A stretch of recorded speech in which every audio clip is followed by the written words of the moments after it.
Thought I might title this segment for you TV Lies That You Truly Should Know About, because quite simply, television lies to you. Oh, yes, it does. Yes, you don't get lies on this channel, I might point that out. Absolutely. We dig deep and try and find out the true facts behind the stories for you before presenting them to you. A lot of people ask me, very quickly, they'll say, "Oh, Neil, why haven't you commented on this?" That's because we're looking into it. It's all very well to have this knee-jerk reaction and go with the story that you think, hang on a minute, this doesn't sound true. And then, of course, in a couple of days' time, you find out that it's A1, artificial intelligence using voices, all sorts of stuff. That's why you've got to be so careful. But in this particular instance, I wanted to share this with you because I just love to know your thoughts on this. When you think about it, every single year we have these big TV shows. Do you remember in the past we had like American Idol, X Factor, all of those things? And every year there was this £1 million deal for the winner. Do you remember that? And the £1 million deal for the winner, particularly on X Factor, was yes, £1 million, but you didn't get it. That was offset against your potential earnings on that particular record label. So you could be paying back that money for years to come. That's right. That's exactly how it works. You didn't instantly get the £1 million deal.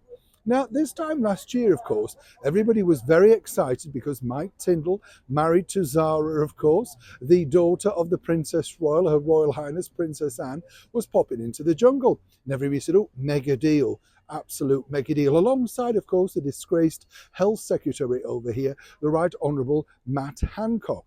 This year, now they're trying to ramp it up again.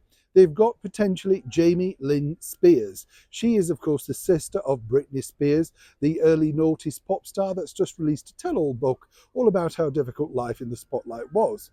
And the real reason why she signed is, yes, she's not a name. She hasn't really achieved much herself. Lovely lady, I have met her, but she's riding on the back of the name Spears, and they're hoping, sat round the campfire, that she may tell some bon mots about the sister. How much is she getting? Well, here's the big deal. You see, they keep wavering around these mega fees for certain celebrities. They've broken the bank to sign this person. You've seen those headlines. Over £1 million.